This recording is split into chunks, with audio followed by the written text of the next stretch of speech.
Do you know that movie? The movie that's just not that great. It's got flaws. You know it's got flaws, but you've watched it way too many times and you get way too much enjoyment out of it to ever stop watching it or to sit back and really criticise it. Well, 21 is one of those movies for me. It's one that I've seen quite a few times, and every time I watch it, I like it. I get some fun and enjoyment out of it.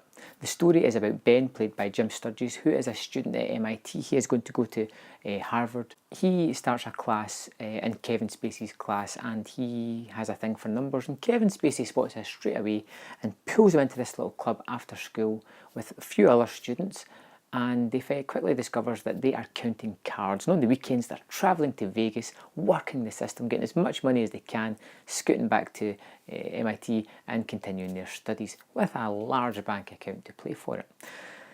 So you have Kevin Spacey as this older teacher, sort of mentor figure, teaching them how to play the game. There's some nice sequences of the people learning how to play. So you have Ben, who's a kind of shy, retiring type. He's not really too sure of himself, too assertive, and he gets put into this bunch of people who play different characters, con the system, and he kind of comes out his shell a little bit. He becomes the person that he always wanted to be, confident, assured, with money, and that's all down to Spacey's mentoring. And it turns out that he's got a real knack for numbers, and he picks up this card counting game rather easily.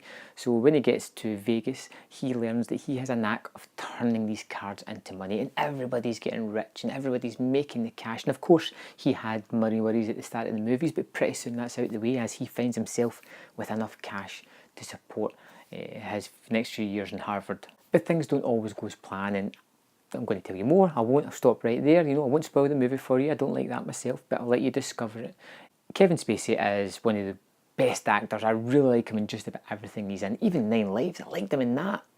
And this is pretty good as the sometimes bad, sometimes good teacher who seems to be kind of working these kids to make money off of. And I like the aspect of learning the cards. Learning their little tricks, the little conversations that they have, the little ticks that they say, so that the person knows where the card counting is at on the game. I like the way that they gamble, they play different characters, how the relationships grow amongst the characters.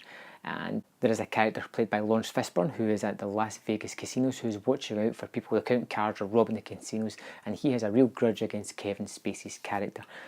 And it's got all these different moving parts, and not always do they get the time needed to really pay off, and some characters come in and out and disappear fairly quickly without a real conclusion.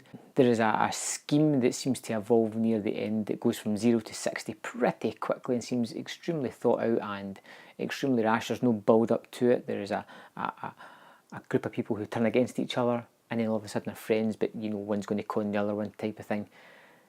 And even though it's got these faults and it has these kind of tropey things where you have the really hot girl at school that's part of this group, and Ben would never talk to her, but now he's part of this group, he gets to talk to her, and they have a relationship, and it's so wonderful. Yeah, I really can't excuse myself for this. I know it's got faults, but I think the movie is a whole lot of fun. Kevin Spacey's excellent, Jim Sturgis is great, Kate Bosworth is pretty good as well.